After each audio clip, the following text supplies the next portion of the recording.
எல்லாரையும் உயிரோடு இருக்க செய்கிற பிதாவாகிய தேவனாலும் எப்பொழுது நம்மோடு இருக்கிற கர்த்தராகிய இயேசு கிறிஸ்துவினாலும் கிருபையும் சமாதானமும் தேவனை அறிகிற அறிவும் நாம் அவரோடு வைத்திருக்கிற அந்த உறவும் இந்த காலை வேளையிலே இந்த வாழ்வழிக்க புதுவழி ஊழியத்தின் மூலமாக ஒவ்வொருவருக்குள்ளும் பெருகுவதாக என்று உங்களை நான் வாழ்த்துகிறேன், வரவேற்கிறேன். அன்புக்குரிய தேவனுடைய உறவுகளே, இந்த அற்புதமான ஞாயிற்றுக்கிழமையின் காலை வேளையிலே இந்த திருப்பேரவை கூட்டத்திலே கர்த்தருடைய பெரிதான கிருபை நம்மை ஏந்தி சுமந்து தப்புவித்து வந்திருக்கிறது. ஆகவே ஆண்டவரை நாம் நோக்கி பார்ப்போம். இந்த நாள் ஒரு அற்புத நாளாக, அதிசயத்தின் நாளாக, கிருபை நிறைந்த ஒரு நாளாக தேவன் நமக்கு கூட்டி கொடுத்திருக்கிறார்.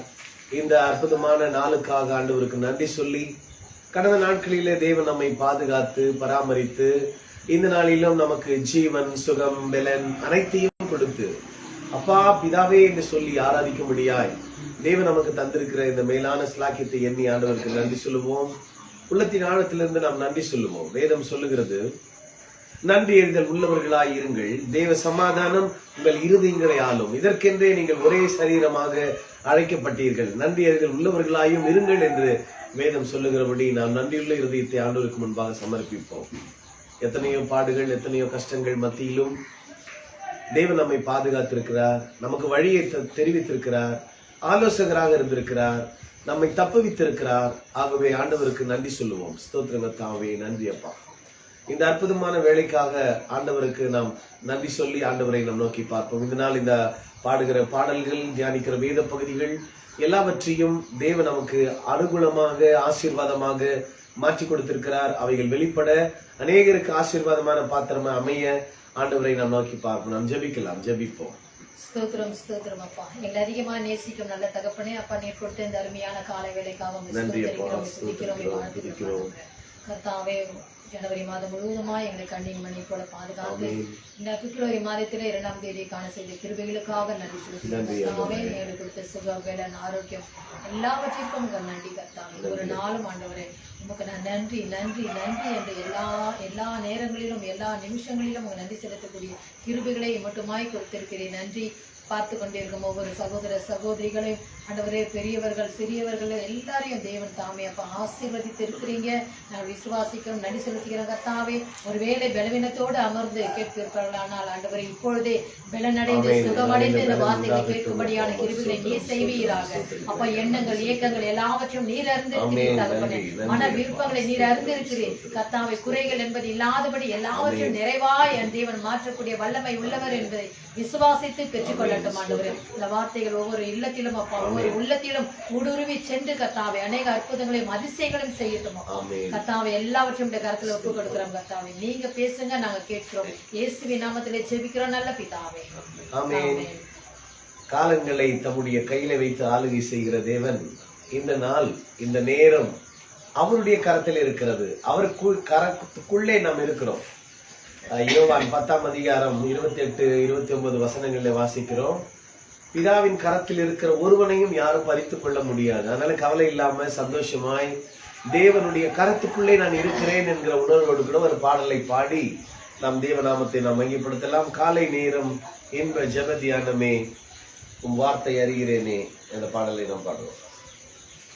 காலை நேரம் இன்ப ஜெப தியானமே, கர்த்தாவும் வார்த்தை அறிகின்றேனே, இவ்வேளையில் அறிவை உணர்த்தி அனுதினமும் வழி நடத்துகிறேன். இவ்வேளையில் அறிவை உணர்த்தி அனுதினமும் வழி நடத்துகிறேன். காலை நேரம் இந்த ஜெப தியானமே, வார்த்தை சுமந்தே அனுதினமும் சேர்ந்தே உம்மோடு வாழ்கின்றேனே. வார்த்தை சுமந்தே அனுதினமும் சேர்ந்தே உம்மோடு வாழ்கின்றேனே. உந்தரின் மீட்பு என்னையும் மீட்டு ஆண்டாண்டு காலம் ஜெயமாக்குதே. உந்தனின் மீட்பு என்னையும் மீட்டு ஆண்டாண்டு காலம் ஜெயமாக்குதே. காலை நேரம் இந்த ஜெப தியானமே கர்த்தாவும் வார்த்தை அறிகின்றேனே. இவ்வேளையில் அறிவை உணர்த்தி அனுதினம் வழி நடத்துகின்றே. இவ்வேளையில் அறிவை உணர்த்தி அனுதினம் வழி நடத்துகின்றே. காலை நேரம் இந்த ஜெப தியானமே என் தந்தை இயேசுவின் முகம் பார்க்கிறேன். என் கண் கர்த்தாவின் வார்த்தை நோக்கியே என் தந்தை இயேசுவின் முகம் பார்க்கிறேன். என் கண் கர்த்தாவின் வார்த்தை நோக்கியே எனக்கு ஒத்தாசை உம்மால் கிடைக்கும். என்னை அழைத்தீரும் சேவைக்கே எனக்கு ஒத்தாசை உம்மால் கிடைக்கும். என்னை அழைத்தீரும் சேவைக்கே. காலை நேரம் இன்ப ஜெப தியானமே கர்த்தாவும் வார்த்தை அறிகின்றேனே. இவ்வேளையில் அறிவை உணர்த்தி அனுதினம் வழி நடத்துகின்றே. இவ்வேளையில் அறிவை உணர்த்தி அனுதினம் வழி நடத்துகிறே. காலை நேரம் இந்த ஜெப தியானமே அந்நிய புத்திரரின் மதிலை கட்ட ராஜாக்களும் வந்து சேவித்திட. அந்நிய புத்திரரின் மதிலை கட்ட ராஜாக்களும் வந்து சேவித்திட. திருவைகள் அனைத்தும் என்மேல் வைத்தீர் என்றும் உம் துதியை பறைசாற்றுவே. திருவைகள் அனைத்தும் என்மேல் வைத்தீர் என்றும் உம் துதியை பறைசாற்றுவே. காலை நேரம் இன்ப ஜெப தியானமே ஒலிக்கும் ஒளி நோக்கி ராஜாக்களும் சகல ஜனங்களும் வந்தார்களே. ஒலிக்கும் ஒளி நோக்கி ராஜாக்களும் சகல ஜனங்களும் வந்தார்களே. கர்த்தரின் மகிமை என் மேலுதித்து என்னை அவர் போல் உருவாக்குதே. கர்த்தரின் மகிமை என் மேலுதித்து என்னை அவர் போல் உருவாக்குதே.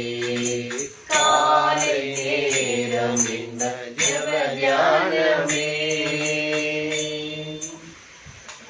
உதிக்கும் ஒளி நோக்கி ராஜாக்கள் எல்லாரும் ஓடி வருவார்கள்.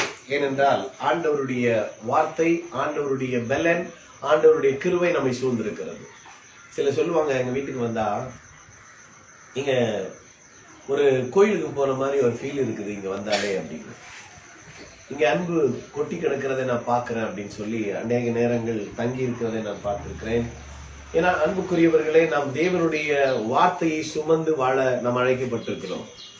கிறிஸ்தவம் என்பது ஏதோ வாயளவிலே பேசுவதல்ல, செயலளவிலே தன் வாழ்க்கையிலே நடப்பித்து காண்பிப்பது என்பதை நாம் அறிய வேண்டும். சத்தியம் எங்கிருக்கிறதோ அங்கே சாத்தானின் தந்திரங்கள் நிறைவேற்றப்பட முடியாது.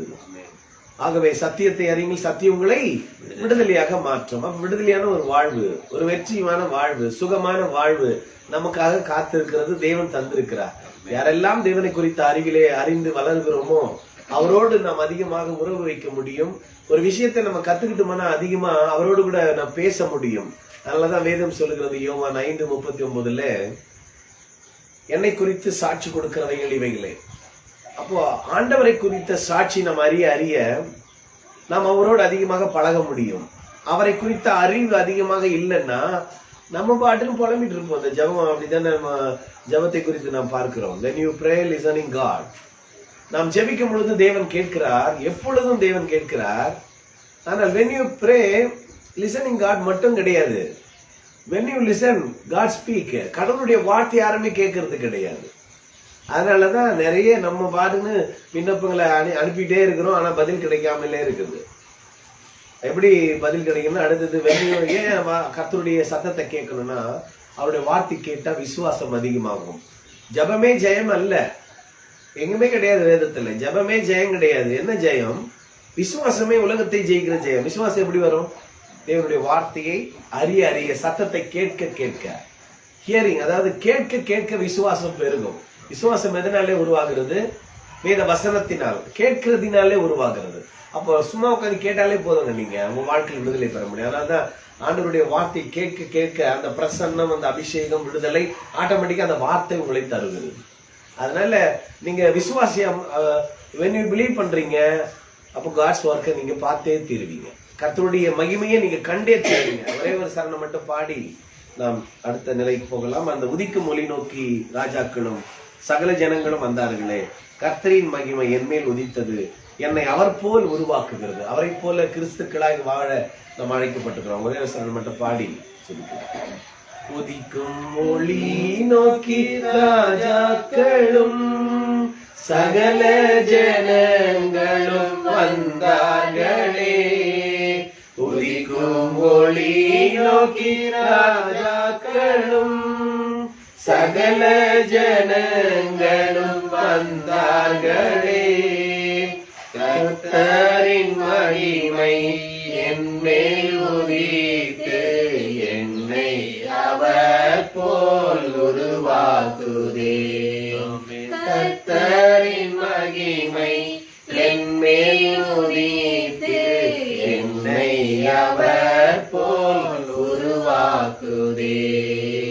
காலை நேரம் இன்ப ஜெப தியானமே, கர்த்தாவும் வார்த்தை அறிகின்றேனே, இவ்வேளையில் அறிவை உணர்த்தி அனுதினமும் வழி நடத்துகின்றீர். இவ்வேளையில் அறிவை உணர்த்தி அனுதினமும் வழி நடத்துகின்றீர். காலை நேரம் இந்த ஜெப தியானமே. நம்ம எல்லோரும் நின்ற வண்ணமாகவே நாம் ஒரு ஜபத்தை எப்பொழுதும் சொல்லி வருகிற ஜபத்தை நாம் சொல்லுவோம். அந்த புத்தகத்துல கடைசி இருக்கும் பாருங்க ஜபம். எபேசியர் 1 அதிகாரம் 17 22 வரைக்கும், அதே போல 2 அதிகாரத்திலும் கொலோசியர் நிருபத்திலும் நாம் அந்த எல்லா ஜபத்தையும் பவுல் சபைகளுக்கு சொல்லிக் கொடுத்த அந்த ஜபத்தை நாம் இன்றைக்கு தேவனுக்கு முன்பாக நம்மை அர்ப்பணித்து வார்த்தையின் மூலமாக ஆண்டவரை நாம் நோக்கி பார்ப்போம். நாம் ஜெபிக்கலாம். என்னுடைய கர்த்தராகிய இயேசு கிறிஸ்துவின் தேவனும் மகிமையின் பிதாவுமானவரே, சேர்ந்து சொல்லுவோம். இயேசு கிறிஸ்துவின் தேவனும் மகிமையின் பிதாவுமானவரே, உம்மை நாங்கள் அறிந்து கொள்வதற்கான ஞானத்தையும் தெளிவளிக்கிற ஆவியை எனக்கு தந்திருட வேண்டும் என்றும், நீர் எங்களை அழைத்ததினாலே எங்களுக்கு உண்டாயிருக்கிற நம்பிக்கை என்னதென்றும், பரிசுத்தவானிடத்திலே உமக்கு உண்டாயிருக்கிற சுதந்திரத்தினுடைய மகிமையின் ஐஸ்வர்யம் என்னதென்றும், நீர் கிறிஸ்துவை மரித்தோடு எழுப்பி அவரிடத்தில் நடப்பித்த உமது பலத்த சத்துவத்தின் வல்லமையின்படியே விசுவாசிக்கிறவர்களாக எங்களிடத்தில் காண்பிக்கும் உடைய வல்லமையின் மகா மேன்மையான மகத்துவம் என்னதென்று நாங்கள் அறியும்படிக்கு நீர் எங்களுக்கு பிரகாசமுள்ள மனக்கண்களை கொடுக்க வேண்டும் என்று வேண்டிக் கொள்கிறோம். எல்லா துரைகணங்களுக்கும் அதிகாரத்துக்கும் வல்லமைக்கும் கர்த்தத்துவத்திற்கும் இம்மையில் மாத்திரமல்ல மறுமையிலும் வேறு பெற்றிருக்கும் எல்லா நாமத்துக்கும் மேலாய் இயேசு உயர்ந்திருக்கத்தக்கதாக இயேசு கிறிஸ்துவை உன்னதங்களிலே வலது பார்சத்தில் உட்காரபடி செய்து அவருடைய பாதங்களுக்கு கீழ்ப்படுத்தி எல்லாவற்றாலும் நிரப்புதலுடைய நிறைவாகிய சரீரமாகிய எனக்கு இயேசுவை எல்லாவற்றுக்கும் மேலாக தலையாக தந்தருளினீரே உமக்கு ஸ்தோத்திரம். அக்கிரமங்களினாலும் பாவங்களினாலும் மரித்தவனாய் இருந்த என்னை உயிர்ப்பித்து இப்பொழுது கிரியை செய்கிற ஆகாயத்து அதிகார பிரபுவாகிய ஆவிக்கேற்றபடி நடந்து கொண்டிருந்த எங்களை மாம்சமும் மனசும் விரும்பினவைகளை செய்து பாவத்தினாலே அல்லது இயற்கையாகவே மற்றவர்களைப் போல கோபாக்கினையின் பிள்ளைகளாய் இருந்த எங்களை நீர் இரக்கத்தில் ஐஸ்வர்யம் உள்ளவராய் எங்கள் அன்பு கூர்ந்து உடைய மிகுந்த அன்பினாலே அக்கிரமங்களை எல்லாம் மன்னித்து கிறிஸ்துடனே கூட உயிர்ப்பித்து கிருபையினாலே ரட்சித்து கிறிஸ்துடனே எழுப்பி கிறிஸ்துடனே உன்னதங்களிலே ஒவ்வொரு உட்கார செய்த தயவுக்காக உமக்கு நன்றி சொல்லுகிறேன். பரலோகத்திலும் உலகத்திலும் உள்ள முழு குடும்பத்திற்கு நாமக்காரராய் இருக்கிற எங்கள் கர்த்தராகிய இயேசு கிறிஸ்துவின் பிதாவே, நாங்கள் உம்முடைய ஆவியினாலே உள்ளான மனுஷனை வல்லமையை பலப்படவும் விசுவாசத்தினாலே கிறிஸ்து எங்கள் இருதயங்கள் வாசமாயிருக்கவும் நாங்கள் அன்பிலே வேரூன்றி நிலை பெற்றவர்களாகி சகல பரிசுத்தவானோடு கூட கிறிஸ்துவனுடைய அன்பின் அகலம் ஆழம் நீளம் உயரம் என்னதென்று உணர்ந்து அறிவு கெட்டாத அந்த அன்பை அறிந்து கொள்ள வல்லவர்களாகவும் இதாவே உம்முடைய சகல பரிபூரணத்தாலும் நிறையப்படவும் நீர் எங்களுக்கு அனுகிரகம் பண்ண வேண்டும் என்று வேண்டிக் கொள்கிறோம். நாங்கள் எல்லா ஞானத்தோடும் ஆவிக்குரிய விவேகத்தோடும் சித்தத்தை அறிகிற அறிவினால் நிரப்பப்படவும் சகல விதமான நற்கிரியிலுமாகிய கனிகளை தந்து உம்மை அறிகிற அறிவிலை விருத்தி அடைந்து உமக்கு பிரியமுண்டாக உமக்கு பார்த்தவாய் நடந்து கொள்ளவும் சந்தோஷத்தோடு கூடிய எல்லா பொறுமையும் மகிமையான ஒரு வல்லமையின்படி எல்லா வல்லமையாலும் பலப்படுத்தப்படவும் எங்களுக்கு அனுக்கிரகம் பண்ண வேண்டும் என்று வேண்டிக் கொள்கிறோம். நாங்கள் வேண்டிக் கொள்கிறதற்கும் நினைக்கிறதற்கும் மிகவும் அதிகமாக எங்களுக்குள்ளே கிரியை செய்கிற பசுத்தாவின் வல்லமையின்படியே எங்களுக்கு செய்ய வல்லவராகிய உமக்கு சபையிலே கிறிஸ்து இயேசுவின் நிமித்தம் தலைமுறைக்கும் சதா காலங்களிலும் மகிமை உண்டாவதாக. இவை எல்லாவற்றையும் எங்கள் ஆண்டவரும் போதகரும் குருவும் ரட்சகருமாய் இருக்கிற இயேசுவின் நாமத்தில் ஜெபித்தோம் நல்ல பிதாவே, ஆமென். கர்த்தர் நல்லவர். நம்முடைய ஜெபங்களுக்கு ஏற்ற பதிலை ஒவ்வொரு நாளும் தேவன் தந்து கொண்டே இருக்கிறார். நாம் எல்லாரும் உட்கார்வோம். இப்பொழுது நாம் கர்த்தருடைய வார்த்தைக்கு நாம் கடந்து செல்வோம். கர்த்தருடைய பரிசுத்த நாமத்திற்கு மகிமை உண்டாவதாக. உங்கள் அனைவரும் இயேசு கிறிஸ்துவின் நாமத்தினாலே உங்களை வாழ்த்தி வரவேற்கிறேன். ஜனவரி மாதம் முழுவதுமாக தேவன் நம்மை பாதுகாத்து இந்த பிப்ரவரி மாதத்தை காணும்படியாக தேவன் கொடுத்த மகா பெரிய கிருபை. ஏனென்றால் நேற்று இருப்பவர்கள் இன்று இல்லாமல் மரித்து போயிருக்கிறார்கள். நமக்கு சுகம் பலன் ஜீவன் அனைத்தையும் கொடுத்திருக்கிறதற்காக ஒவ்வொரு நேரமும் ஒவ்வொரு நிமிஷமும் நாம் நன்றி சொல்லிக்கொண்டே இருக்க வேண்டும். எத்தனை நன்மைகள் தேவன் நம் வாழ்க்கையில் செய்திருக்கிறார். நல்ல உணவு, உடுக்க உடை, அநேக காரியங்கள் அற்புதமாய் போன ஆண்டை விட இந்த ஆண்டு இன்னும் அற்புதமாய் தேவன் நம்மை நடத்துவார். எந்த விதமான சந்தேகமும் இல்லை. நம்மை அழைத்த தேவன் உண்மை உள்ளவராய் இருக்கிறார்.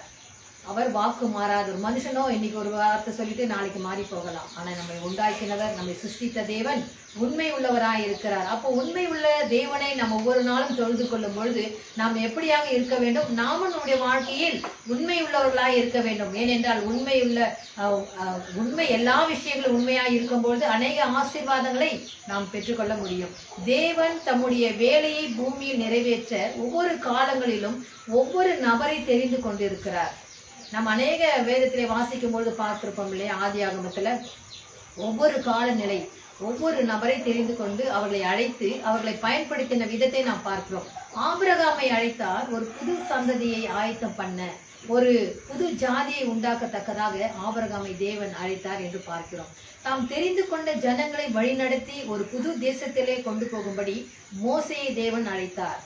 மூன்றாவதாக தன் ஜனங்களின் அறியாமையை உணர்த்தி தன் ஜனங்களை தன் வசம் நடத்த சாமுவேலை தேவன் அழைத்தார்.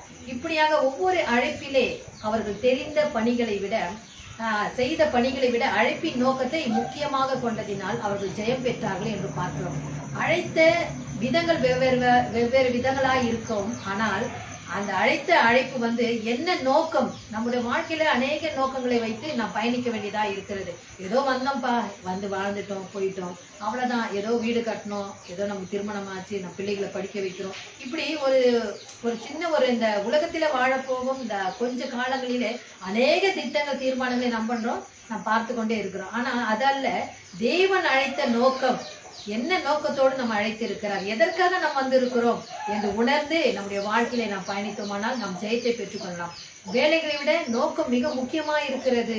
வேதம் கூறுகிறது, நீங்களோ உங்களை அந்தகாரத்தினின்று தம்முடைய ஆச்சரியமான ஒளியிடத்திற்கு வரவழைத்தவருடைய புண்ணியங்களை அறிவிக்கும்படிக்கு தெரிந்து கொள்ளப்பட்ட சந்ததியாயும் ராஜரீக ஆசாரிய கூட்டமாயும் பரிசுத்த ஜனமாயும் அவருக்கு சொந்தமான ஜனமாயும் இருக்கிறீர்கள் என்று பார்க்கிறோம். 1 பேதுரு 2:9 வாசிக்கிறோம். அப்போ நாம் அவருடைய சந்ததியாய் ராஜரீக ஆசாரிய கூட்டமாய் இருக்கிறோம். ஒவ்வொருவரும் ஊழியம் செய்வதற்காக அழைக்கப்பட்டு இருக்கிறோம். எல்லாம் சொல்லுவாங்க, நீங்க விசுவாசிங்க, நாங்க பாஸ்டர், நாங்க தான் ராஜா, நாங்க சொல்றத நீங்க எல்லாம் கேட்கணும். அப்படி கிடையாது. ஒவ்வொன்றையும் தாயின் கருவில் உருவாகவும் ஒவ்வொரு பிள்ளைகள் இருந்தும் தேவன் எல்லாவரையும் அப்படியே அறிந்து கொண்டு இருக்கிறார். ராஜரீக ஆசாரிய கூட்டமா இருக்கிறோமா? அப்போ இயேசு நீதிமான்களை அல்ல, பாவிகளையே மனம் திரும்ப அழைக்க வந்தேன் என்று சொல்ல. எல்லாரும் நான் நீதிமான் சொன்னா, அப்ப எதற்காக தேவன் நம்ம இந்த உலகத்துக்கு அவ்வளவு கஷ்டங்களை பட்டு எதற்காக ரத்தம் சிந்தினார் என்று யோசித்து பார்த்தோமானால், பாவிகளை மனம் திரும்பத்தக்கதாக. மனம் திரும்புகள் பரலோக ராஜ்யம் சமீபமாய் இருக்கிறது. முதல் பிரசங்கமே அதான், மனம் திரும்ப. இன்னும் நம்முடைய மனம் திரும்பாதபடி நம்முடைய மனம் எங்கே இருக்கிறது? எதையாவது நோக்கி கொண்டு இருக்கிறது. உட்கார்ந்துட்டு தான் இருக்கும், நம்ம சிந்தனை எங்கெங்கயோ இருக்கும். பாத்தீங்களா? அநேக காரியங்கள் நம்ம ஒரு காரியங்கள் இருக்கும்பொழுது நம்ம இப்போ நின்றுட்டே இருக்கிறேன், இப்போ அநேக இந்த சத்தம் எனக்கு கேட்டுக்கொண்டே இருக்குது. ஒரு பக்கம் கோழி கத்துது, ஒரு பக்கம் பசங்க விளையாடி கொண்டு இருக்கிறாங்க. அநேக சத்தங்கள் என்ன பண்ணுது? நம்மளை சூழ்ந்து கொண்டே இருக்கிறது. நம்முடைய மனம் அலைப்பாயாதபடி ஒரே மனதோடு நான் நின்று கொண்டு நான் தேவனை விசுவாசித்து அவர் செய்த புண்ணியங்களை அறிவிக்கும்படி தேவன் என்னை தெரிந்து கொண்டார். என்னை அழைத்த நோக்கமே அதற்காகத்தான். ஆபிரகாம் தன் தகப்பனின் தெய்வம், அதாவது கலாச்சாரம், பண்பாடு, தேசம் எல்லாவற்றையும் விட்டுவிட்டு முழுமையாக தேவனுக்கு கீழ்ப்படிந்து புறப்பட்டு வர வேண்டும் என்பதே அது தேவனுடைய சித்தமா இருக்கிறது. அது மாத்திரமல்ல, ஒரு புது விசுவாச சந்ததியை உருவாக்கத்தக்கதாக தேவன் அழைத்தார். உருவாக்க ஒரு திட்டம் இருந்தார். ஒரு திட்டம் போட்டு நம்ம ஒரு வீடு கட்டுறோம்னு சொன்னா எடுத்த உடனே நம்ம என்ன பண்ண மாட்டோம், நாளைக்கே வீடு கட்டிடலாம்ப்பா, கல்லு வந்துடும், மணல் வந்துடும், அதுக்கு வேண்டி தேவையான எல்லா மெட்டீரியலும் வந்துடும் அப்படின்னு கிடையாது. உட்கார்ந்து என்ன பண்ணுவோம், உட்கார்ந்து ஒரு திட்டம் போடுவோம். இந்த வீடு கட்டணும்னா இப்படியெல்லாம் நம்ம செய்யணும், ஒரு பிளான் பண்ணுவோம். அது போல ஒரு திட்டம் இல்லாத வாழ்க்கை நமக்கு இல்ல. தேவன் எல்லாவற்றையும் திட்டமிட்டு நம்ம நடத்துகிறவரா இருக்கிறார். நாமும் கர்த்தருக்கு முதலிடம் கொடுத்து அவரை முன்வைத்து தீர்மானங்கள் எடுக்க வேண்டுமா? எல்லாம் என்னுடைய சுயத்தை சார்ந்த அல்ல, நானே எல்லாம் பண்ணிடுவோம்ப்பா, எல்லாம் என்னால முடியும் அப்படின்னு இல்லாதபடி என் தேவனுடைய அவருடைய சித்தம், அவரை வைத்து நான் எல்லாவற்றையும் நான் செய்து முடிப்பேன் என்று சொல்லும் பொழுதுதான் நம்முடைய காரியங்கள் வெற்றி கிடைக்கும். ஆபிரகாம் கீழ்ப்படிந்து புறப்பட்டு போகிறான். வாக்கு தத்தம் பண்ணப்பட்டதை சுதந்திரித்துக் கொள்கிறார்.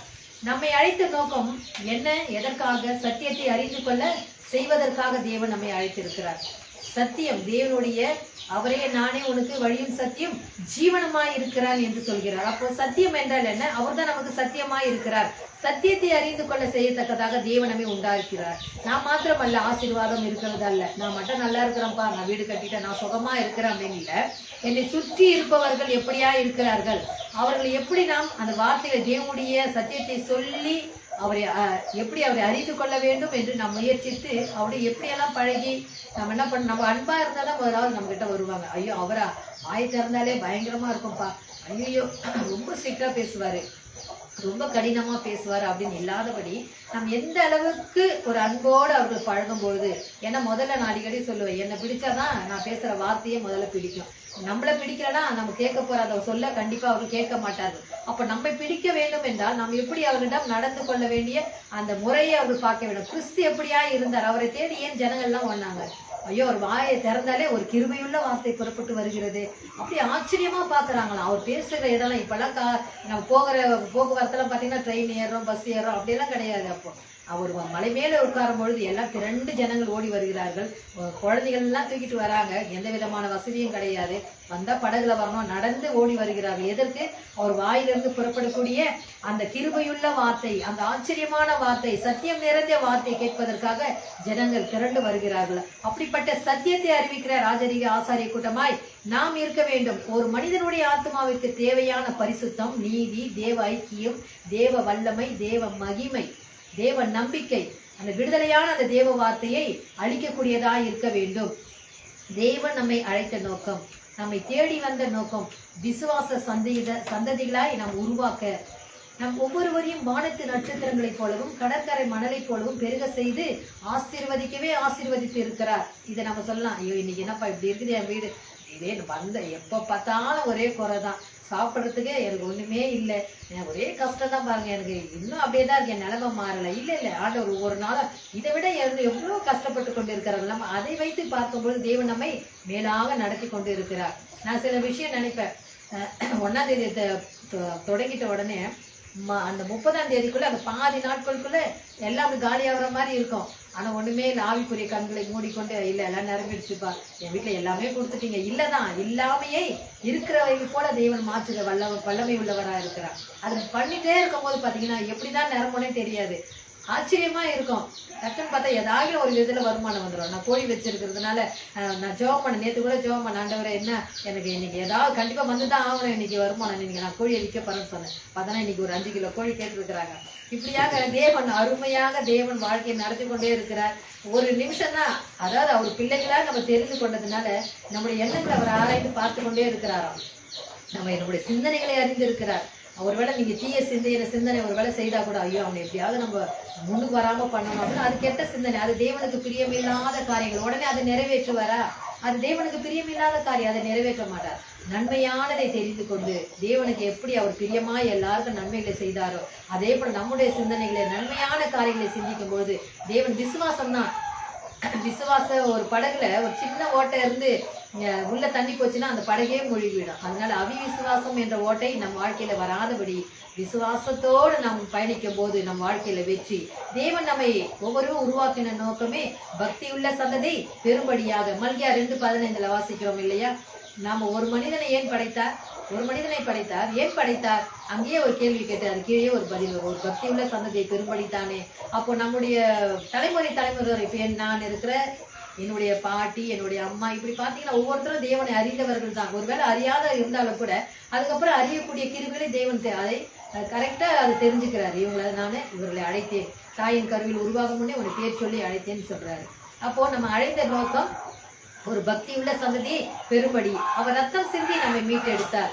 நம்மேல் பாராட்டின அவருடைய அன்பு பெரியதா இருக்கிறது. மனுஷன் ஒரு அன்பு செலுத்தினான், ஏதாவது கொடுத்தாதான் அந்த அன்பு. அடுத்தது பாருங்க, அதுக்கப்புறம் கொடுக்கலன்னு பாருங்க, அந்த அன்பு தணிந்து போகும். ஆனா தேவனுடைய அன்பு ஒரு நாளும் அது மாறாது, ஒரு நாளும் அது மாறாது. அவர் நம்மேல் பாராட்டின அன்பு மிகவும் பெரியது. 1 கொரிந்தியர் 13 அதிகாரம் முழுவதுமாய் வாசித்தோம்னா அன்பை பற்றி அவ்வளவு அழகா தெளிவா அங்க வார்த்தைகள் கொடுக்கப்பட்டு இருக்கிறது. அவருடைய வார்த்தைகளை தியானிக்கும் பொழுது அவருடைய அதிசய செயல்களை நாம் ஒவ்வொரு நாளும் விவரிக்க கூடியவர்களாக இருக்கிறோம். ஆகையினாலே நம்முடைய வாழ்க்கையில் சும்மா ஏதோ வாழ்ந்து போனோம் இல்லாதபடி சாட்சியாக வாழ்வோம். நம்மை அழைத்த அழைப்பு ஒரு நாளும் வீணாகாது. லக்கை நோக்கி ஓடுவோம், தொடர்ந்து வெற்றி காண்போம், வாழ்க்கையில் ஜெயத்தை பெறுவோம். தேவன் செய்த நன்மைகளை குறித்து நன்றி செலுத்திக் கொண்டே இருப்போம். கர்த்தர் உங்களோடு ஒவ்வொரு நாளும் அதிசயங்கள் அற்புதங்கள் செய்யக்கூடியவராக இருக்கிறார். தொடர்ந்து வார்த்தையோடு இணைந்திருங்கள், ஆசீர்வாதத்தை பெற்றுக் கொள்ளுங்கள். ஆமென். ஒரு விளக்கு எரிகிறது அப்படின்னா அதிலே அந்த நெறிந்து போன நாணல் அவ்வளவுதான், தேர மாட்டார் இவரால ஒண்ணும் முடியாது அப்படின்னு உலகம் நம்மை பார்த்து சொல்லலாம். ஆனால் வேதம் அப்படி அல்ல. அழைத்த அழைப்பை குறித்து நாம் பார்த்தோம். ஆபிரகாமை அழைத்தார். எஸ்ஐயா 51 அதிகாரத்துல 3வது வசனத்தை வாசித்து பாருங்க, 2:3. அவர் ஒருவனாய் இருக்கையில் அவனை அழைத்தார், அவனை ஆசீர்வதித்தார், அவனை பெருக செய்தார். தேவன் அழைத்தா பெருக செய்வார். அதனாலதான் அவர் மலை பிரசங்கத்துல பேசும்போது சொல்றாரு, தரித்திரராகிய நீங்கள் பாக்கியவான். நிறைய பிச்சைக்காரனா வாழ்றது கஷ்டம், நல்லதா? பாக்கியவானா? கிடையவே கிடையாது. தேவன் இந்த உலகத்திலே நாம் எல்லோரும் ஐஸ்வர்யவானாகும்படி 2 கொரிந்தியர் 8:9 வாசிக்கிறோம். அவருடைய கிருபையை நன்றாய் நீங்கள் அறிந்திருக்க வேண்டும். நாம் ஐஸ்வர்யவான் ஆகும்படி அவர் தரித்திரானா. இந்த பணம்னால வேணாம். நிறைய பேர் தவறான ஒரு எண்ணம், பண ஆசைதான் வேணான்னு வேதம் சொல்லுது. எல்லாத்துக்கும் பணம் அவசியம், ஆரோக்கியம் அவசியம், பணம் அவசியம், உறவுகள் அவசியம். இது இல்ல அப்படின்னா அங்க கிறிஸ்து இல்லைன்னு அர்த்தம். நீங்க அநேகர் ஆண்டவர் எல்லாத்தையும் பார்த்துக்கு வரணும், வீட்டெல்லாம் விட்டுட்டு பைபிள் எடுத்துக்கிட்டு போனவங்க எனக்கு நிறைய பேர் தெரியும். தேவன் எல்லாவற்றையும் சரிசமமாய் நம்மை நடத்தும்படியாகவே அழைத்திருக்கிறார். அவருடைய வார்த்தை கொடுத்த நோக்கம் சீர்பட்டு, ஸ்திரப்பட்டு, பலப்பட்டு அவருக்குள்ளே வாழணும். தெசலோனிக்கர் நிருபத்திலே சொல்றாரு, அவர் வரும் பொழுது நம்ம எல்லோரும் குற்றமற்றவர்களா அவருக்கு முன்பாக நிறுத்தும்படிக்கு தேவன் நம்மை அழைத்திருக்கிறார். ஆகவே ஒரே ஒரு சரணம் பாடி அடுத்த ஒரு சாட்சி நாம் கேட்க போகிறோம். கர்த்தருடைய பெரிதான கிருபை இந்த நாளிலும் நம் மத்தியிலே அன்பு சகோதரர் வந்திருப்பதை குறித்து நான் மிகுந்த மகிழ்ச்சி அடைகிறேன். கிட்டத்தட்ட உடுப்பி பகுதியிலிருந்து இவ்வளவு தூரம் ஏற்கனவே நாங்கள் உடன் பணி செய்தவர்கள், நெருங்கின நண்பர், இந்த கிறிஸ்துவ அப்படின்னாலே ரொம்ப ஈடுபாடு கொண்டவர். ஆகவே அவர் சாதாரணமாக வாழ்ந்த நாட்களிலிருந்து இன்றைக்கு கிறிஸ்துவை ஏற்றுக்கொண்டு அவருடைய வாழ்க்கையிலே அனுபவிக்கின்ற காரியங்களை நம் மத்தியிலே சாட்சியாக பகிர்ந்து கொள்ளுவார். அதுக்கு முன்பாக ஒரே சரணத்தை பாடி நாம் தேவநாமத்தை மையப்படுத்தலாம்.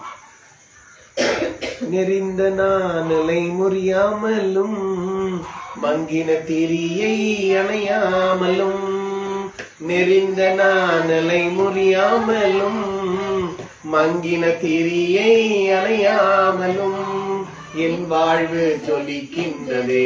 அவசியம் சொல்லுங்க. என் வாழ்வு ஜொலிக்கின்றதே, என் வாழ்வு ஜொலிக்கின்றதே, தேவா உம்மாலே ஜொலிக்கின்றதே. நான் தேவனால் தெரிந்து கொண்ட தாசன், அவர் ஆத்துமாவின் பிரியமான நேசன்.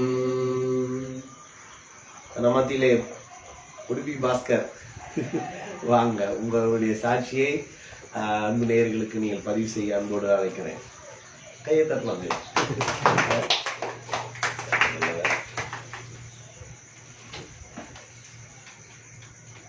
God is great all the time. Amen. Amen. கர்த்தர் நல்லவராக இருக்கிறார், எப்பொழுதும் நல்லவராகவே இருக்கிறார். ஏன்னா வேதம் சொல்லுகிறது, அவர் நல்லவரும் நன்மை செய்கிறவருமா சுற்றி திரிந்தார் என்று. அவர் மனுஷனா வந்தபோது எல்லா இடத்திலும் நன்மைகளை செய்து சுற்றி திரிந்தார். நான் உட்கார்ந்து கேட்டுட்டு இருக்கும்போது ஆரம்பத்துல இருந்தே பார்க்கும்போது ஒரு சின்ன வார்த்தையை நான் எடுத்தேன். அது சம்பந்தமான காரியமாகவே எல்லாம் வந்தது. சகோதரி சொல்லும்போது கூட ஆபிரகாமை அழைத்தார், மோசேயை அழைத்தார். ஒவ்வொருத்தரையும் அழைப்பை பற்றி தான் தெரியும். இன்னைக்கு நான் எடுத்த வசனம் கூட அழைப்புல நாம சரியானவர்களா நிக்கணும் அப்படின்னு சொல்லி ஒரு சின்ன காரியத்தை பற்றி தான் பேசலாம்னு நினைச்சேன். நம்ம பாடல்கள் முதல் பாடல் பாடும்போது கூட சரணம் கூட வந்தது, எனக்கு ஒத்தாசை உம்மால் கிடைக்கும், என்னை அழைத்தீர் உன் சேவைக்காக. ஆமென். தேவன் பரிசுத்த ஆவியான எப்படி இடைப்படுகிறாங்கிறது நான் சந்தோஷமா பார்த்துட்டு இருந்தேன். ஒண்ணுக்கு ஒண்ணு லிங்காவே எல்லாமே கொண்டு போறாரு அவரு. ஆமென். அந்த வார்த்தைகளுக்காக நாம நன்றி சொல்லுவோம். என்னுடைய சாட்சியை நான் இதுல சொல்றேன். கர்த்தருடைய வார்த்தையை நான் சின்னதா ஒரு வார்த்தையை எடுக்கிறேன். இப்போது பகிர்ந்து கொண்ட ஜெபித்த ஜெபம் கூட எபேசியர் இருந்து வந்தது. அதே போல எபேசியருக்கு எழுதின நிருபத்துல பவுல் 4ஆம் அதிகாரம் 1ஆம் வசனம் இப்படியாக சொல்லுகிறது. எபேசியர் 4:1, ஆதலால் கர்த்தர் நிமித்தம் கட்டுண்டவனாகிய நான் உங்களுக்கு சொல்லுகிற புத்தி என்னவெனில், நீங்கள் அழைக்கப்பட்ட அழைப்புக்கு பாத்திரவான்களாய் நடந்து. ஆமென். ஆரம்பத்துல இருந்து நாம இன்னைக்கு பார்த்தோம், எல்லாமே அழைப்பு குறித்த ஒரு வார்த்தைகளா வந்தது. அழைப்பு, நம்முடைய அழைப்பு என்னவா இருக்கும் அப்படின்னு சொல்லிட்டு நாங்க சொன்னது போல நாங்க ஃபேக்டரியில ஒன்னா வேலை செஞ்சோம். இப்போ ஒரு ஃபேக்டரின்னு எடுத்தா அதுல ஒரு மேனேஜர் இருப்பாரு, ஒரு அக்கௌண்ட்ஸ் பார்க்க இருப்பாங்க, அப்புறம் சூப்பர்வைசர் இருப்பாங்க, அப்புறம் ஒர்க்கர்ஸ் கூட இருப்பாங்க. ஒரு மேனேஜர் இருந்துட்டு நான் போய் அக்கௌண்ட்டை பார்க்கறேன்னு சொல்லிட்டு அக்கௌண்ட்ல போய் உட்காந்தாருன்னா என்ன ஆகும்? அவர் வேலை அவருக்கு தெரியாத சப்ஜெக்ட். அப்போ அக்கௌண்ட்ஸை பத்தி அவருக்கு தெரியாத போது அவரு இடகுடமா எதையாவது செஞ்சு வைப்பாரு. அப்போ அவருடைய அழைப்பு என்ன? மேனேஜர்னா நீங்க மேனேஜரா தான் நடந்துக்கணும், மேனேஜ்மெண்ட் தான் பார்க்கணும். அதே மாதிரி அக்கௌண்டன்ட் போயிட்டு எனக்கு தான் நான் படிச்சிருக்கேன் நல்லா சொல்லிட்டு போய் நான் சூப்பர்வைசர் பண்றேன், இவங்களெல்லாம் நான் எனக்கு நல்லா கணக்கு வழக்கு தெரியும், இத்தனை மணி நேரத்தில் இவ்வளவு ப்ரொடக்ஷன் வாங்கிடுவேன் நான் அப்படின்னு போய் நின்னா அவரால் அந்த ப்ரொடக்ஷனை வாங்க முடியாது. அதே மாதிரி சூப்பர்வைசர் கூட எனக்கு தான் வேலை தெரியுமே, இவன் சரியா செய்ய மாட்டான், நானே இதை அவன் 50 தான் செய்யறான், நான் அந்த 1 மணி நேரத்தில் 100 போட்டு காமிக்கிறேன்னு போனாருன்னா அதுவும் ஆகாது. அவருக்கு அவரோட அழைப்பு வெறும் சூப்பர்வைசிங் பண்ற காரியம். அதே மாதிரி ஒவ்வொருத்தருக்கும் ஒவ்வொரு காரியம் இருக்குது. நம்முடைய காரியம் கூட எப்படி இருக்கும்? இப்போ ஒரு அழைப்பை பத்தி பவுல் சொல்லும்போது ஓட்டப்பந்தயமா சொல்ற. நம்மளுடைய அழைப்பு, ஒரு கிறிஸ்தவ அழைப்புன்றது ஒரு ஓட்டப்பந்தயமா ஈக்குவல் பண்ணி சொல்றாரு. ஓட்டப்பந்தயம் ஓடுறவன் எப்படியும் கட்டுப்பாடோட இருக்கணும். ரெண்டாவது நம்ம ஒலிம்பிக் இந்த மாதிரி பெரிய பெரிய ஓட்டப்பந்தயம் எல்லாம் பார்க்கும்போது பார்த்தா ஒரு 5 ட்ராக்கு 7 ட்ராக்கு இந்த மாதிரி தான் இருக்கும். பார்க்க வரவங்க ஒரு 4000 பேர் கூட இருக்கலாம். அந்த ஸ்டேடியத்துல ஒரு 4000 பேர் இருந்தா எல்லாரையும் ஓட விட்டுருவாங்களா? எல்லாரையும் ஓட விட மாட்டாங்க. அதுல தேர்ந்தெடுக்கப்பட்ட யாரு, அழைக்கப்பட்டவங்க யாரு, அவங்கள மட்டும்தான் ஒரு 6 பேர் 7 பேர் 5 பேர் அவங்கள தான் ஓட விடுவாங்க. அவங்கள கூட நீங்க எப்படியாவது ஓடிங்கன்னு சொல்லிடுவாங்களா? சொல்ல மாட்டாங்க. அவங்களுக்குன்னு ஒரு லைன் போட்டுருப்பாங்க, ட்ராக் சொல்லுவாங்க. இந்த ட்ராக்ல அந்த அவங்கவுங்களும் ஒருத்தர் ஒவ்வொரு ட்ராக்ல நிக்க வச்சிருப்பாங்க. அந்த ட்ராக்ல தான் ஓடணும். ஒருவேளை தவறி போய் அடுத்த ட்ராக் காலை வச்சுட்டாங்கன்னா அவங்க ஃபர்ஸ்ட் வந்தா கூட அவங்களுக்கு அந்த பதக்கம் கிடைக்காது. ஏன்னா ட்ராக் மாறிட்டாங்க அப்படின்னு ஃபவுல் ஆயிடும். அந்த மாதிரியான காரியம். அப்ப நம்மளுடைய கிறிஸ்தவ ஜீவியத்துல கூட நம்மளுடைய ட்ராக், நம்ம தேவன் நம்மளை அழைத்த காரியம், நம்ம அநேக பார்க்கும்போது சில டைம் நம்ம எல்லாருமே நம்ம கரெக்டானவங்க அப்படின்னு சொல்லிட்டு சில டைம் ட்ராக் மாறும். அப்ப நமக்கு கூட ஒரு அழைக்கப்பட்ட அழைப்பு இருக்குது. பவுல் சொல்றாரு, ஜீவ கிரீடம் இருக்குதுன்றாரு, வாடாத மாலை இருக்குது நம்ம வேதத்துல வாசிக்கிறோம். இதெல்லாம் பெறணும் அப்படின்னு சொன்னா நமக்கு கூட ஒரு ட்ராக் ஆண்டவர் நியமிச்சிருக்கிறார். நமக்கு ஒரு அழைப்பை கொடுத்துருக்காரு. அந்த அழைப்புல தான் நம்ம நடக்கணும்னு சொல்லி அந்த அழைப்பை மீறும் பொழுது என்னாவது நமக்கும் சில காரியங்கள் பின்னடைவா போகுது. அப்ப அந்த காரியத்தை நம்ம சரி செய்யும் பொழுது அந்த சரியான ட்ராக்கு திரும்ப வர்றதுக்காக ஆண்டவர் நம்மளை திருப்புறாரு. ஏன்னா அதுக்காக தான் இன்னைக்கு சொல்லும் போது கூட அந்த வசனங்கள் நம்ம திருப்புகிறதா இருக்குது. அந்த வசனம் மூலமா தான் நாம தேவனிடத்துல திரும்புகிறவரா இருக்கும். அதுக்கு அடுத்த வசனம் எபேசியர் 4ஆம் அதிகாரத்திலே 2வது 3வது வசனத்தை பார்க்கும்போது அந்த காரியங்கள்லாம் சொல்றாங்க எப்படியா இருக்கணும். மிகுந்த மனத்தாழ்மையும் சாந்தமும் நீடிய பொறுமையும் உடையவர்களாய் அன்பினால் ஒருவரை ஒருவர் தாங்கி சமாதான கட்டினால் ஆவின் ஒருமையை காத்துக் கொள்வதற்கு ஜாக்கிரதையா இருங்கள். கடைசி காலத்துல என்ன ஆகும்னு சொல்லி வேதம் சொல்லுகிறது, அன்பு தணிந்து போகும். ஆமே. ஆனா இங்க சொல்றாரு, பவுல் சொல்றாரு, அன்பினால் ஒருவரை ஒருவர் தாங்கி. அப்போ இந்த அன்பு தணிந்து போகிறதுன்ற போது உலகத்துல எப்பவுமே அன்பை தேடுனா ரொம்ப கஷ்டம்தான். தேவைப்பட்டவங்களுக்கு தேவையான வரைக்கும் தான் நமக்கு கிடைக்குமே கண்டி எல்லா இடத்துலயும் எல்லாமே கிடைக்காது. எல்லா நேரத்திலயும் கூட அன்பு கிடைக்காது. ஆனா தேவன் நம்மளை அழைத்தவர் எப்படி இருக்கிறாருன்னா அன்பிலே ஒருவர் தாங்கி. ஒருத்தர் நம்ம ஒரு பேச்சாவது சமாதானமா பேசி ஒரு ஆறுதல் படுத்துற காரியங்கள். யாராவது ஒரு சோர்ந்து போயிருக்காங்க, நானும் சகோதரனும் இந்த வாரத்துல கூட எங்களோட கூட வேலை செஞ்சவருக்கு உடம்பு சரியில்லைன்னு கேள்விப்பட்டோம். 2 பேருமா போனோம், பார்த்தோம், பேசிட்டு அவருக்கு ஒரு ஆறுதல். அதுல நம்மளை சும்மா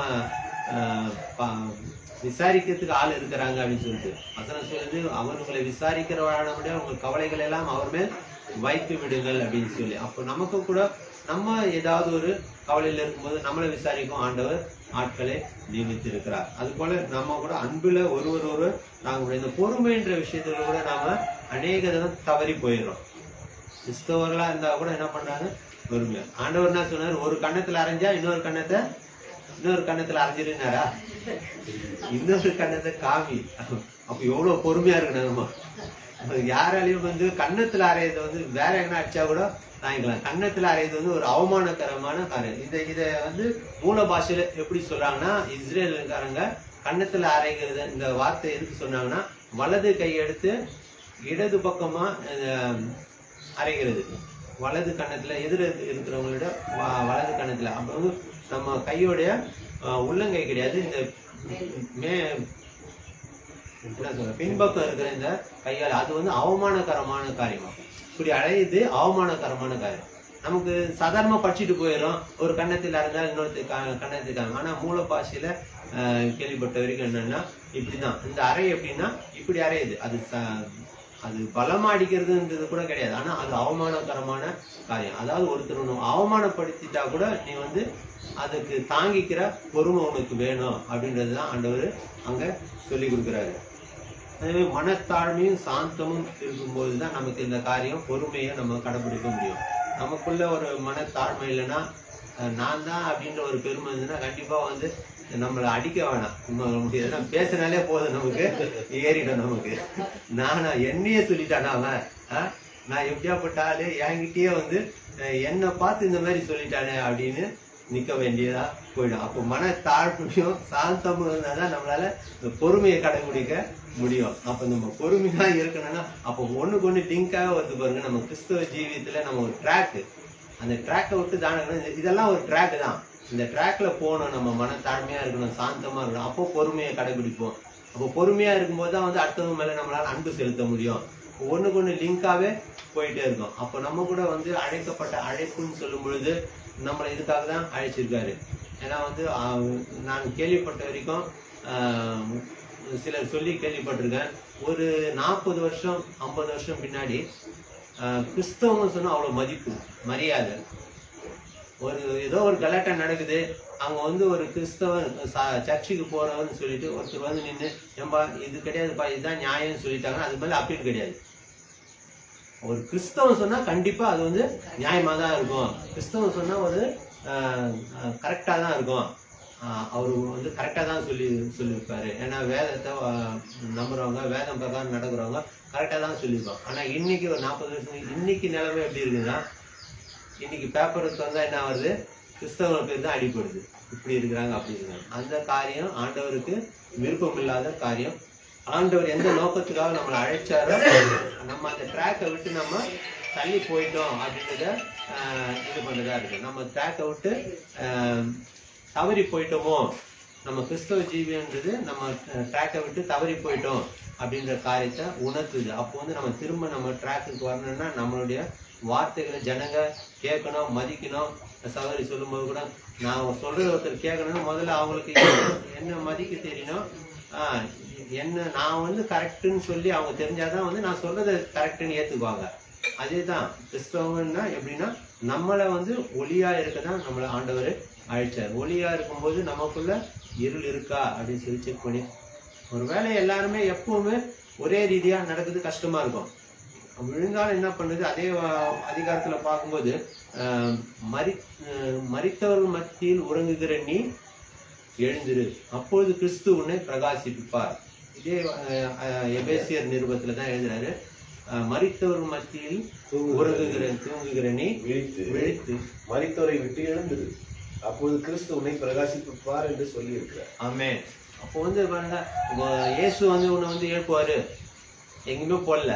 அவரு செய்யறதெல்லாம் செஞ்சு முடிச்சுட்டு போயிட்டாரு. 2 வருஷம் முன்னாடி, 2000 வருஷம் முன்னாடி அவர் என்ன செய்யணுமோ செஞ்சிருக்கோம். இன்னும் வந்து இயேசு வந்து என்ன தூக்குவாரு, என்ன இது பண்ணுவாரு, அப்படி கிடையாது. நம்ம செய்ய வேண்டியது நம்ம தான் செய்யணும். இங்க என்ன போடு கரெக்டா போட்டாரு பவுலு, ஆண்டவருடைய பரிசுத்தாவியானவருடைய ஏவுதல், நீ எழுந்திரு, மரித்தவர் மத்தியில் உறங்குகிற நீ எழுந்துரு, அப்பொழுது கிறிஸ்து உன்னை பிரகாசிக்கும். உன்னை பிரகாசிக்க பண்ணுகிறாரு, ஆனா நீ எழுந்துக்கணும். அப்ப நம்ம வந்து எங்க இருக்கிறோம், நம்ம தூங்கினுங்கிறோமா? நம்ம தூங்கலாம், ஆனா எங்க தூங்குறோன்றதுதான் பிரச்சனை. செத்து போன மத்தியில போய் தூங்கி இருந்தா என்ன பண்ணுவாங்க, ஒரு மாச்சூர்ல போய் நானும் ஒரு போத்திக்கின்னு பத்துக்குன்னா என்ன சொல்லுவாங்க, இதுவும் ஒரு போனோம் அப்படின்தான் சொல்லுவாங்க. அப்போ வந்து அது கிடையாது. அப்போ வந்து நம்ம வந்து உயிரோட இருக்கிறோன்னு காமிக்கணும்னா நம்ம ஆக்டிவா இருக்கணும். அப்போ கிறிஸ்தவம் வந்து ஆக்டிவா இருக்கணும்ன்றதை கூட நம்ம தெரிஞ்சுக்கணும். அப்போ வந்து என்னோட காரியத்தை சொல்லணும்னா, என்னோட சாட்சி சொல்லணும்னா, நான் கூட ஒரு இந்து குடும்பத்துல இருந்து வந்தவங்க தான். ஒரு சிஎஸ்சி பேக்ரவுண்ட்ல ஒரு அக்கா இருந்தாங்க, வேதா சிஸ்டர்னு சொல்லி. அவங்க வந்து அவங்க மூலமா நான் வந்து ஆண்டவரை பத்தி தெரிஞ்சுக்கிட்டேன். அவங்களுடைய பிள்ளைகளுக்கு மூத்த பிள்ளை மாதிரி என்னை கவனிச்சாங்க. அவங்க வீட்டில் எல்லாம் அக்கம் பக்கத்தில் வீடாக இருக்கும்போது அவங்க அவ்வளோ சிநேகமா பாசத்தை காமிச்சாங்க. அதனால அவங்க கூட வளர்ந்தேன், அவங்க பிள்ளைங்களோட வளர்ந்தேன். நான் அவங்களோட எங்கள் குடும்பத்தோடு இருந்தாலும் அவங்க கூட ஒரு ஐக்கியம் இருந்தது, அந்யோன்யம் இருந்தது. அது மூலமா அவங்க வசனத்தை கூட சொன்னாங்க. ஜபிக்கும் போது என்னை கூட்டி உட்கார வைப்பாங்க. இன்னைக்கு நம்ம அந்த மாதிரி இருக்கிறோமா, அது கூட பார்க்கணும் சில காரியங்கள். இப்போ இயேசு கிறிஸ்துவை பற்றி யோவான் ஸ்நானகருடைய சீஷருங்க வந்து பாக்குறாங்க. இயேசு பின்னாடி போறாங்க. ஐயா நீங்க எங்க தங்கிருக்கீங்க கேட்டேன். வாங்க வந்து பாருங்க, வந்து பாருங்க சொன்னா வந்து எங்க கூட இருந்து பாருங்க அப்படின்னு. இன்னைக்கு நம்ம குடும்பத்துல யாரையாவது உட்கார வச்சு பார்க்க முடியுமா? அவங்க வந்துட்டாங்களே தங்கிட்டாங்கன்னா என்ன பண்ணுது, நம்ம ரகசியம் எல்லாம் வெளியே வந்துருமா அப்படின்னு சொல்லி பயப்படுற ஒரு சூழ்நிலை இருக்கு. அப்படி கிடையாது. ஆண்டவர் வந்து என்ன சொல்றாருன்னா, இயேசுவை போல நம்ம மாறணும்னு ஐயா சொன்னார் இல்லையா, எப்படி ரூபனையா? அப்ப இயேசுவை போல மாறணும்னு இயேசு தான் சொன்னாரு. நீ வா, வந்து கூட இருந்து பாரு. அவங்க உக்காந்தாங்க, பார்த்தாங்க, அவர் கூட இருந்தாங்க. அதுக்கப்புறம் தான் போய் சொன்னாங்க, யோவான் ஸ்நானக சிஷ்யா இருந்தாங்களும் மற்றவங்களையும் கூப்பிட்டு இவர் பின்னாடி வந்துட்டாங்க. அப்போ வந்து நம்மளுடைய காரியங்கள் அந்த மாதிரி இருக்குதா? அவங்க என்ன பண்ணாங்க, அவங்க குடும்பத்தோட ஒரு பிள்ளை போல என்னை கூட நேசிச்சாங்க, எனக்கு புத்தி சொன்னாங்க, என்னை வழி நடத்தினாங்க. வாலிப பருவத்தில் அவங்க வந்து வேற வீடு கட்டி போனப்போ வாலிப பருவத்தில் நான் கொஞ்சம் தவறி போனேன். ஆனாலும் அந்த ஐக்கியம் மட்டும் இருந்தது. அவங்க கூட போய் அந்த ப்ரேயரில் கலந்துருக்குது, இந்த காரியத்தினால இருந்தது. அதை ஆண்டவர் வந்து அழைத்தவர் உண்மை இல்லவர், முடிவு பரியந்தும் நிலைநிறுத்த வல்லவராய் இருக்கிறான்னு சொல்லி இருக்கிற வசனம் அது உண்மையும் சத்தியமானது. அதே போல் எங்கே போனாலும் திரும்பி என்னை ஆண்டவர் அழைத்து கொண்டு வந்தார். அதே போல் வாலிப பருவத்திலையும் என்னை தூக்கி கொண்டு வந்து நிறுத்தினார். எங்களோட காரியங்கள் இப்படியா இருக்குது. பூஜாரி என்ன கர்நாடகா உடுப்பின்னு சொன்னார், சில பேர் யூபின்னு கேட்டுரும். அதாவது கர்நாடகாவில் உடுப்பி பிரதேசத்தில், உடுப்பி ஒரு டிஸ்ட்ரிக்ட்டு, மேங்களூர் உடுப்பி சொல்லுவாங்க, அந்த பிரதேசத்துலேருந்து அவங்க. ஆனால் நான் படித்தது எல்லாமே இங்கே இருந்ததுனால இங்கே தான் வேலை செஞ்சோம், எல்லாம் தெரியும் அண்ணனுக்கு. அதுபோல் நாங்கள் இங்கேயே இருந்து வாங்கும்போது இன்னொரு சின்ன விஷயம், சில பேருக்கு வந்து இடப்பிரச்சனை நிறைய காரியங்கள் இருக்கும். அது கூட ஒரு பெரிய சாட்சி என்னுடையது. ஏன்னா வந்து நாங்கள் ஒரு இடத்த வாங்கினோம், அது ஒரு சாதாரண ஒரு பேப்பரில் எழுதி ₹2 ரெவன்யூ ஸ்டாம்ப் தான் ஒட்டியிருந்தது. அதில் அதுக்கு ஒரு சிவில் கேஸ் வந்தது. கேஸ் வந்தப்போ கடைசியில் ஆண்டவர் 11 வருஷம் 12 வருஷம் கழிச்சு அந்த ₹2 ரெவன்யூ ஸ்டாம்ப் வச்சு நாங்கள் ஜெயிக்க வச்சோம். ஆமென். அந்த காரியங்கள் ஆண்டவர் நம்மளை நடத்தக்கூடியவராக இருக்கிறார். சாட்சினா நாங்கள் எவ்வளோ வந்து போயிருந்தோம் அந்த காலத்தில். ரோட்டுக்கு வந்துடுமோ, நம்ம வந்து அந்த வீட்டை விட்டு வெளியே திருத்திடுவாங்க, ரோட்டில் நிற்கணும் அப்படின்னு சொன்ன நிலைமை வரும்போது ஆண்டவர் அங்கேருந்து மீட்டு கொண்டு. ஆனால் இன்னைக்கு அந்த வீடும் இருக்குது. நான் இங்கேருந்து நான் உடுப்பி என்னோட சொந்த ஊருக்கு போயிட்டு அங்கே 2 வீடு வாங்கியிருக்கோம். இன்னைக்கு ஒரு வீடு இல்லாமல் இருந்தோம், ரோட்டில் நின்றுக்குமோன்ற ஒரு நிலைமை இருந்தது. ஆனால் ஆண்டவர் 3 வீடு, நான் 3 வீடு வச்சிங்கன்னா பெரிய ஆள் அப்படின்னு சொல்ல வரல. ஆனால் வந்து சின்னதில் நம்ம உண்மையாக இருந்தால் அதிகத்தின் மேலே அதிகாரியாக வைக்கிறார். இந்த காரியம் வெறும் உலக பிரகாரமான ஆசீர்வாதத்துக்கு மட்டும் கிடையாது, நம்மளுடைய ஆவிக்குரிய ஆசீர்வாதத்துக்கு கூட நல்ல காரியம். ஏன்னா வந்து நம்ம உலகம் முழுவதையும் ஆதாயப்படுத்திக்கிட்டு நம்ம ஆத்மா விழுந்துட்டா அங்கே வந்து பிரச்சனை ரொம்ப கொடுமையாக இருக்கும். அதை விட பரிதாபகரமான காரியம் ஒன்றும் இல்லைன்னு நீ தெரிஞ்சுக்கிறத விட தெரியாமல் இருந்தாலே உனக்கு பரவாயில்லப்பான்ற ஒரு இடத்துல கடவுள் இதை பற்றி அதிகமாக தெரிஞ்சுக்கிறத விட தெரியாமல் இருந்தால் கூட பரவாயில்ல, உனக்கு கம்மியாக தண்டனை கிடைச்சிருக்கோம். நீ தெரிஞ்சுக்கிட்டு செய்கிறப்ப நம்ம எப்படி இருக்கிறோம் ஆண்டவருடைய காரியத்தில் அப்படின்னு சொல்லி நம்ம அனுதினமும் தியானிக்க முற்படணும். ஏன்னா வந்து சில கால சூழ்நிலைகள் வரும், நம்மளை வந்து ஏதோ ஒரு அசைச்சு பார்க்கலாம். ஆனால் வந்து அசைஞ்சாலும் நம்ம என்ன பண்ணணும், திரும்ப ஆண்டவர் கையில தான் விழணும். ஆமென். ஆமாம், நான் விழுந்தாலும் நான் ஆண்டவர் கையில தான் விழுவேன் தாவீது சொல்லுவார். நான் வேணாம், நான் தப்பி போனாலும் என்ன பண்ணேன், நான் ஆண்டவர்கிட்ட தான் விழுவேன் அப்படின்னு சொல்கிறேன். அந்த ஒரு மன தைரியம், அந்த ஒரு பின்பற்றுதல் நமக்கு இருக்கணும். எப்போ வந்து விசுவாசத்தை விட்டு என்ன எனக்கு இவ்வளோ கஷ்டம் வந்துச்சு, இந்த காரியம் வந்துச்சு, இதுக்கப்புறம் நான் வந்து என்ன இயேசுவை நம்பி என்ன எனக்கு பிரயோஜனம், இப்படி சிலர் அங்கலாய்க்கிறது கூட நம்ம கேட்குறோம். ஆனால் வந்து அந்த காரியம் வந்து சரியான காரியம். அவனுக்காக நான் சொல்றேன், ஆண்டவர் முற்று முடிய நடத்த வல்லவராக இருக்கிறார். அழைத்தவர் உண்மையிலவர் முடிவு புரிந்து நிலைநிறுத்த வல்லவராக இருக்கிறார். அந்த வசனம் அப்படியே நிறைவேறும்.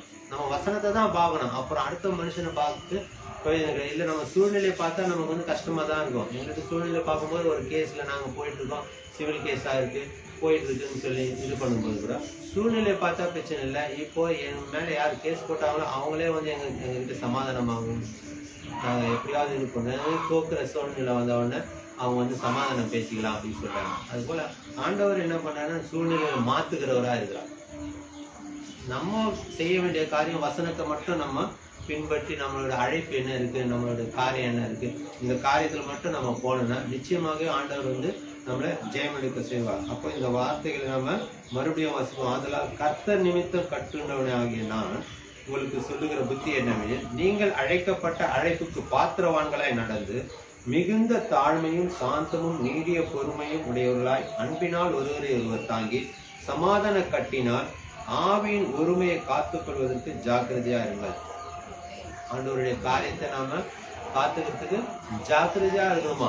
உங்கள் ரட்சிப்பு நிறைவேற பிரயாசப்படுங்கள். சில உபதேசங்கள் வருது, ஒரு முறை ரட்சிக்கப்பட்டா அவ்வளவுதான் பண்ணி நித்திய ஜீவனுங்க, நீ இனிமே எப்படி வாழ்ந்தாலும் பரவாயில்ல, உனக்கு வந்து நித்தியம்தான், நீ வந்து இனிமே உழுந்தே போக மாட்ட, அந்த காரியம் இல்லை. ஆனா ஜாக்கிரதையா நம்ம காத்துக்கணும். ஆண்டவர் ஒரு காரியத்தை இப்ப சொன்னது போல நம்ம வந்து அதுக்குன்னு போய் பணத்து கூட நம்ம பார்த்தா நம்மளும் பணமா தான் இருப்போம். எழுந்துரு, நம்மளை சொல்ற காரியம், நம்ம செய்ய வேண்டிய காரியம், மனுஷனுக்குன்னு சில கடமைகளை கொடுத்துருக்காரு, அதை நம்ம தான் செய்யணும். இயேசு கிறிஸ்து 2000 வருஷம் முன்னாடி வந்துட்டு ரட்சிப்புக்கு என்ன வழி வாசல் எல்லாத்தையும் திறந்து வச்சுட்டு போயிட்டாரு. திரும்ப இயேசு திருப்பி ஒருத்தரா போய் கதவு தட்டி நீ வான்னு கூப்பிட்டு அதுக்குதான் நம்மளை வச்சிருக்காரு. ஆமே, நம்மளை வச்சிருக்காரு எதுக்குன்னா நம்ம தான் இயேசுக்கு பதிலா போய் நம்ம தான் அவங்கள ஆண்டவரை பத்தி தெரிஞ்சு சொல்லணும். அந்த ரட்சிப்பின் வழி அவங்களுக்கு காமிக்கிறதுக்கு ஒரு வெளிச்சமா நம்ம தான் இருக்கிறோம். வேற காரியம் திரும்ப ஆண்டவர் அதுதான் சொல்ல, நம்ம செய்ய வேண்டிய கடமைகள். நீங்க எழுந்துருங்க, நீங்க செய்யுங்க, நீங்க உலகமெல்லாம் போய் சுவிசேஷத்தை சொல்லுங்க. இந்த காரியத்தை ஏன் சொல்ற, நம்ம செய்ய வேண்டிய காரியம். மனுஷனுக்கு ஒரு கடமைகளை கொடுத்துட்டாரு, இதெல்லாம் நீ செய். ஆதாம படைக்கும் போதே சொன்னாரு, தோட்டத்தை பராமரிச்சுக்கோ, இங்க இருந்துக்கோ, பழுகி பெருகு. இதெல்லாம் ஒரு சின்ன சின்ன கட்டளையா நமக்கு தெரியும். ஆனா அவனுடைய கடமை அதெல்லாம். அந்த கடமையில இருந்து தவறும் பொழுதுதான் என்ன ஆகுது, அவனுக்கு அந்த தோட்டத்தை பராமரிக்க காத்துக்கொள்ள தவறும் பொழுதுதான் சாத்தான் உள்ள வந்தாங்கிறத பாக்குறோம். அப்ப நம்ம கடமைகளை நம்ம சில கடமைகளை ஆண்டவர் நமக்கு கொடுத்துக்கிறாரு.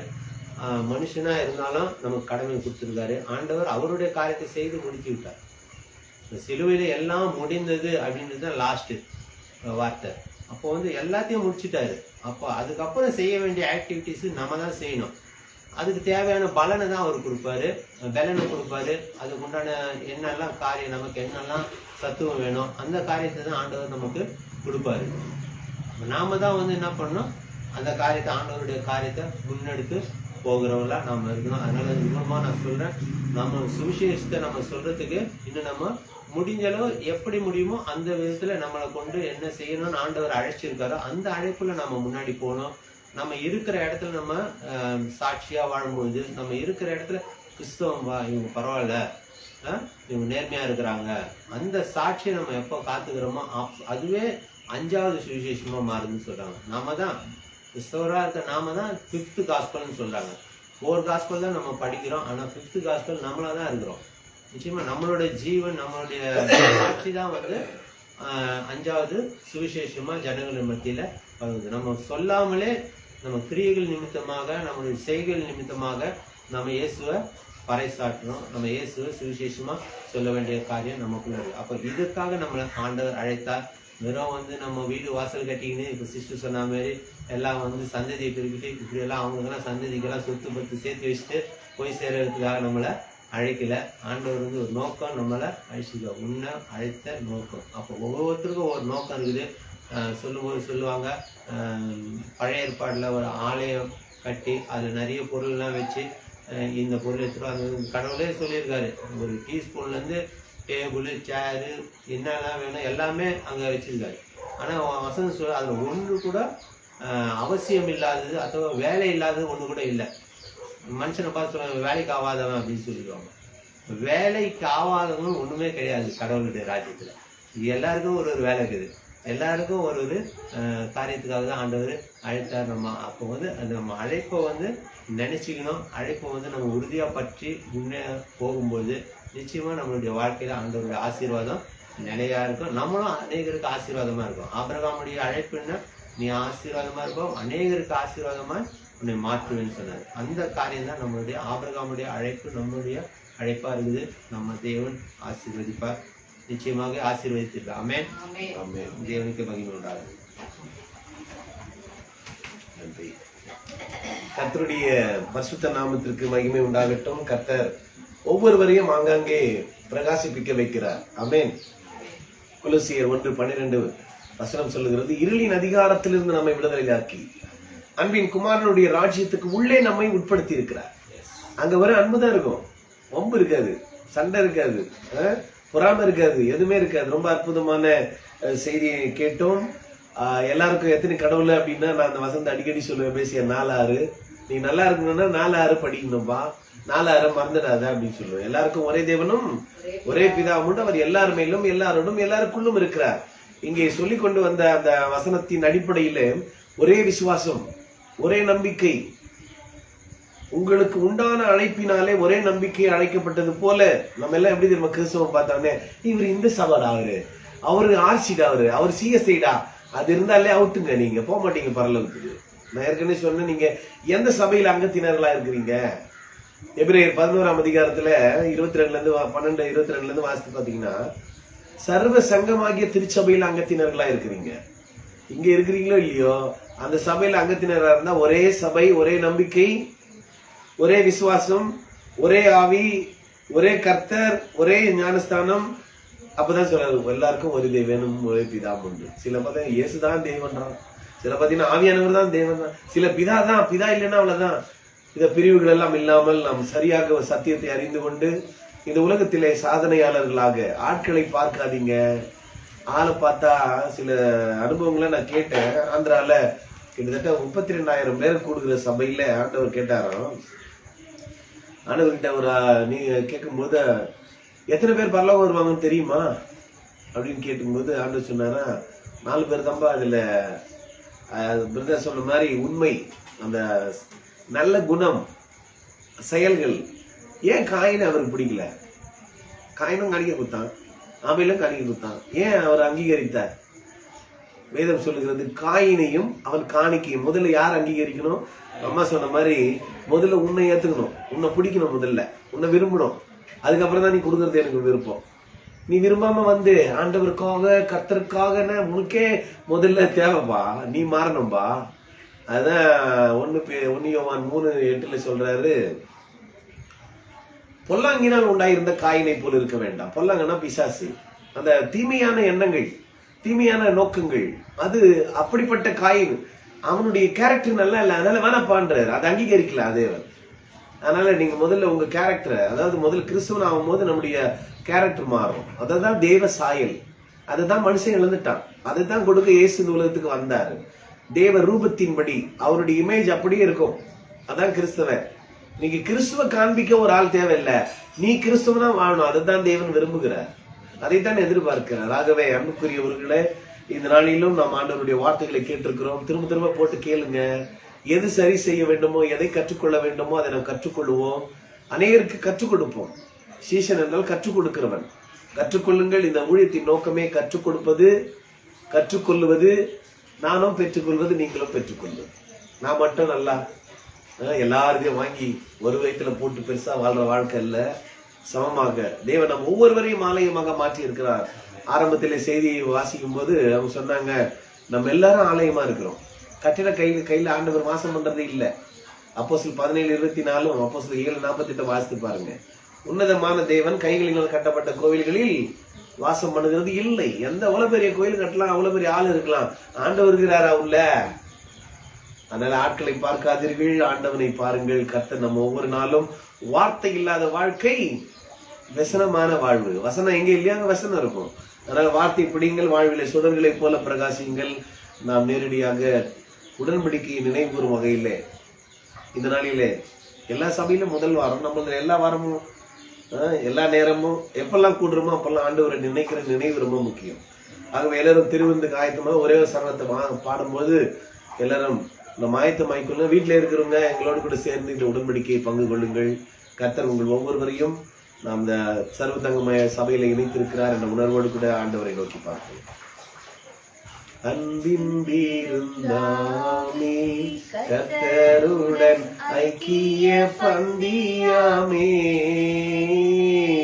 துன்பம் துயர் போமே இருதய சுத்தவிடனாமே, இன்பமிகும் தேவ அன்பின் விருந்துக்கு ஏது தாமதமும் இல்லாதிப்போதே வா, கர்த்தரின் பந்தியில் வா சகோதரா, கர்த்தரின் பந்தியில் வா,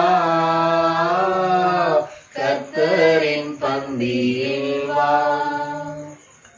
எனக்கு ஒப்புவித்ததை கர்த்தரிடத்தில் பெற்றுக்கொண்டேன். எனவெனில் கர்த்தராகிய இயேசு கிறிஸ்து அவர் காட்டி கொடுக்கப்பட்ட அன்று ராத்திரியிலே அப்பத்தை எடுத்து ஸ்தோத்திரம் பண்ணி அதை பிட்டு சீடர்களுக்கு கொடுத்து, இது வாங்கி புசியுங்கள், இது உங்களுக்காய் பிற்கப்படுகிற என்னுடைய சரீரம்.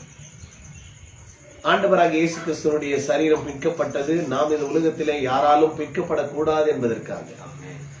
அவர் இந்த உலகத்திலே மரித்தார், நாம் இந்த உலகத்திலே அழித்து விடாமல் நம்மை ஜீவனை கொடுக்கும்படியாக வந்தார் என்பதை நாம் உணர வேண்டும். இந்த திருவிருந்து அப்படின்னாலே மதிப்புக்குரிய திருவிருந்தம், மதிப்புக்குரிய விருந்து. இந்த விருந்து சாப்பிடும் போது நம்ம ஆண்டவரை நினைக்கிற நினைவு தான் ரொம்ப முக்கியம். இதை அவர் சொன்னாரு, என்னை நினைவு கூறும்படி இதை செய்யுங்கள் என்றார். அவரை நினைக்கிற நினைவு தான். நீங்க சாப்பிடறதுக்கு எந்த பொருள் பிஸ்கெட் இருந்தாலும் எடுத்துங்க. வீட்டுல ஐயோ அப்ப இல்லையே, சபையில அப்படிதான் கொடுப்பாங்க, பாஸ்டர் கொடுத்தாதான் நான் சாப்பிடுவேன் அப்படிலாம் கிடையாதுங்க. விருந்து சாப்பிடுறது உங்க கையில எடுத்து நீங்க சாப்பிடலாம். பூமியிலே தன்னை ஆசீர்வதிக்கிறவன் தன் தலையை தன் மேலே வைத்து ஆணையிடுவான். ஏசாயா 66:60 இருந்து வாசிச்சு பாருங்க. ஆகவே நாம் இந்த நாளிலும் ஆண்டவருடைய சரீரத்தை நாம் நினைவு கூறுகிறோம். எனக்காக ஒருத்தர் மரிச்சாருங்க, ஒரு நாள் எனக்காக மரிச்சு, நானும் அவரும் ஒண்ணுங்க, ஒரே சரீரம். அதை நினைவு கூறும்படியாக எபேசியர் 5:30 படி அவருடைய சரீரத்துக்கு எலும்புக்கும் உரியவர்களா இருக்கும். அப்ப என்னையும் அவரையும் பிரிக்க முடியாது. அந்த உணர்வோடு கூட நாம் இதை புசிக்கலாம். எல்லாரும் எடுத்து வைத்துக் கொள்ளுங்கள். ஆசீர்வதித்து ஸ்தோத்திரம் பண்ணி புசிக்க போறீங்க. ஆண்டவராக இயேசு கிறிஸ்துவனுடைய சரீரம் உங்கள் ஆவி ஆத்மா சரீரம் நித்திய வாழ்வுக்கு இது காத்துக்கொள்ளும். எல்லாரும் ஸ்தோத்திரம் பண்ணி ஆசீர்வதித்து சாப்பிடுவோம்.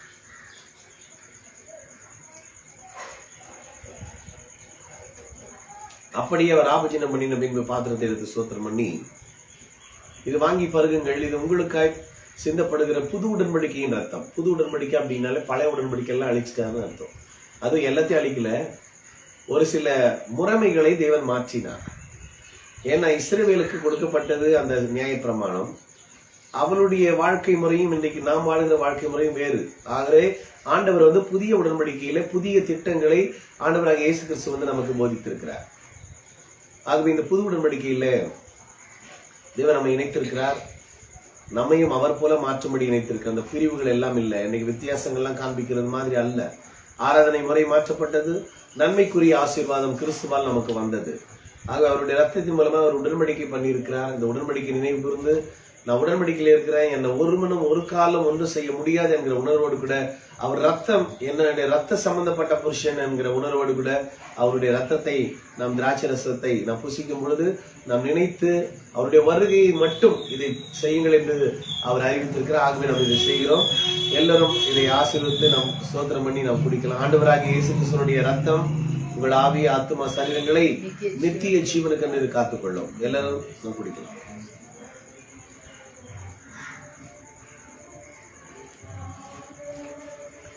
பிதாவாகிய தேவனை நாம் ஸ்தோத்திரிப்போம். ஹல்லேலூயா. நன்றி அப்பா. ஸ்தோத்திரம் ஸ்தோத்திரம் ஸ்தோத்திரம் கர்த்தாவே. தனக்காக தம்முடைய ஒரே பேரான குமாரனை கொடுத்த இயேசு கிறிஸ்துவுக்கு நன்றி சொல்லுவோம். நன்றி அப்பா. ஸ்தோத்திரம் ஸ்தோத்திரம் ஸ்தோத்திரம் கர்த்தாவே. இந்த கடைசி நாட்களில் ஆவியானவரை கொண்டு நம்மை ஆளுகை செய்கிறவருக்கு நன்றி சொல்லுவோம். நன்றி நன்றி பிதாவே. எல்லா நன்மைகளுக்கும் ஊற்றுக்கும் உறைவிடமாய் இருக்கிற எங்கள் பரிசுத்தமுள்ள நல்ல பிதாவே, இந்த அற்புதமான அதிசயமான ஆச்சரியமான இந்த நல்ல நாளுக்காக நன்றி செலுத்துகிறோம். இந்த ஆண்டவரே 2வது மாதத்தின் இந்த முதல் வாரத்தில என் தேவன் எங்களுக்கு ஜீவன் சுகபலம் தந்து இந்த நாளிலே ஆண்டவரே நாங்கள் ஒரு கூட்டமாய் இல்லை என்றாலும் என் தேவனோடு கூட இணைந்து தேவ ஆவியோடு கூட இணைந்து வார்த்தையிலே நாங்கள் கலந்தவர்களாக ஆண்டவரே ஐக்கியப்பட்டவர்களாக உம்முடைய உடன்படிக்கை நினைவு கூறுகிறவர்களாக எங்களை வைத்திருக்கிறீங்களே நன்றி செலுத்துகிறோம். இதை பார்க்கிற கேட்கிற ஒவ்வொருவரையும் மனதார இயேசுவின் நாமத்தில் ஆசீர்வதிக்கிறோம். இந்த நாளிலும் சாட்சி சொன்ன கர்த்தருடைய வார்த்தையை பகிர்ந்து கொண்ட ஆண்டவரே ஒவ்வொருவரையும் நீர் ஆண்டவரே அளவில்லாமல் அவருடைய குடும்பங்களையும் அவர் தேவைகளையும் போகையிலும் வருகையிலும் எல்லா நிலைகளிலும் உடைய கிருபை ஆண்டவரை கூட இருந்து நடத்தும்படியா நாங்கள் ஜெபிக்கிறோம். இம்மட்டும் நடத்தின எபனேசர் இனி வருகிற காலங்களில் உலகத்தின் முடிவு வரையும் சகல நாட்களும் நான் கூட இருப்பேன் என்று சொன்ன தேவன் கூட இருந்து பெரிய காரியங்களை நீ செய்ய போகிறதுக்காக நன்றி செலுத்துகிறோம். மனிதரால் இது கூடாதுதான், ஆனால் தேவனால் எல்லாம் கூடும். தேவன் எங்களோடு கூட இருக்கும் பொழுது எங்களாலும் எல்லாம் கூடும் என்கிற அந்த விசுவாசம் எங்களுக்குள்ளே பெருகட்டும் கர்த்தாவே. ஆண்டவரே எங்களுடைய விசுவாசத்தை ஒவ்வொரு நாளும் நீ வர்த்திக்க பண்ணுங்க. ஆண்டவரே எங்கள் ரட்சிப்பு நிறைவேற நாங்கள் ஒவ்வொரு நாளும் பிரயாசப்படுகிற அந்த உணர்வுகளை அதிகப்படுத்துங்க. எல்லாவற்றையும் கரத்துல ஒப்பு கொடுக்குறங்க தாவே. ஆண்டவரே இந்த பார்த்து கொண்டிருக்கிற வாழ்க்கையில் ஐயோ என் வாழ்க்கையில இந்த வியாதி மறையாதா, எனக்கு இந்த தேவை சந்திக்கப்படாதா, ஆண்டவரே பல பிரச்சனைகளோடு பல சிந்தனைகளோடு கூட இதை பார்த்து கொண்டிருந்தால் இயேசுவின் நாமத்திலே விடுதலையை நான் பேசுகிறேன், சுகத்தை சொல்லுகிறேன், வெற்றியை நான் பேசுகிறேன், தொடர்ந்து ஆயுசு நாளை பேசுகிறேன். கர்த்தர் தாமே பெரிய காரியங்களை செய்வீராக. இதோ நான் புதிய காரியத்தை செய்கிறேன், இன்றைக்கே அது தோன்றும் என்று சொன்னீரே. உடைய வார்த்தையை நாங்கள் அனுப்பி இயேசுவின் நாமத்திலே சுகத்தை நாங்கள் பேசுகிறோம். பரிபூர்ண விடுதலை உண்டாகட்டும். உச்சின் தலைந்து உள்ளங்கால் வரைக்கும் உடைய ஆண்டவரை கிருபை பெருகட்டுங்க, உடைய சுகம் பெருகட்டுங்க. உடைய வார்த்தை ஆண்டவரை எங்களுக்குள்ளே சுகமளிக்கிறதா இருக்கிறதுக்காக நன்றி சொல்லுகிறோம். தொடர்ந்து பெரிய காரியங்களை செய்யுங்கப்பா. அப்படி வருகை தாமதிக்குமானால் மீண்டும் நாங்கள் ஒருவர் முகத்தை ஒரு சந்திக்க வரைக்க முடிய மாறாத கிருபை எங்கள் அனைவரையும் ஆட்கொண்டு வழிநடத்த வேண்டுமாய் எங்கள் மீட்பரும் ரட்சகருமாய் இருக்கிற இயேசுவின் நாமத்தில் ஜெபித்தோம். எங்கள் ஜெபங்களை கேட்டே நல்ல பிதாவே. நம்முடைய கர்த்தரா இருக்கிற இயேசு கிறிஸ்துவினுடைய கிருபையும் பிதாவாகிய தேவனுடைய அன்பும் பரிசுத்த ஆவியானுடைய ஐக்கியம் இன்னும் இந்த சதா காலங்களிலும் நம் அனைவருக்குள்ளும் பெருகுவதாக. என் ஆத்துமாவே கர்த்தரை ஸ்தோத்திரி, என் உள்ளமே பசுநாமத்தை ஸ்தோத்திரி. என் ஆத்துமாவே கர்த்தரை ஸ்தோத்திரி, அவர் செய்த சகல உபகாரங்களையும் தேவ ஆசீர்வாதத்தோடு அடியாரை நிறைத்தி அப்பத்தாலே நடத்தி இப்போதும் மை தேடி வந்து மனதார போற்றினோம். மோட்ச வாழ்வை பூவில் தந்த உம்மை வாழ்த்தி தொழுதோம். ஆமென். அல்லேலூயா. கர்த்தர் நம்மை ஆசீர்வதித்திருக்கிறார். சமாதானத்தோடு சந்தோஷத்தோடு இந்த நாள் அனுபவிங்க. நல்ல விரும்பினதை வாங்கி சாப்பிடுங்க. கர்த்தர் உங்கள் ஆயுசு நாளை பெருக பண்ணுகிறார். மீண்டும் நம்ம வார்த்தை மூலம் சந்திக்கலாம். Bless you all. Thank you.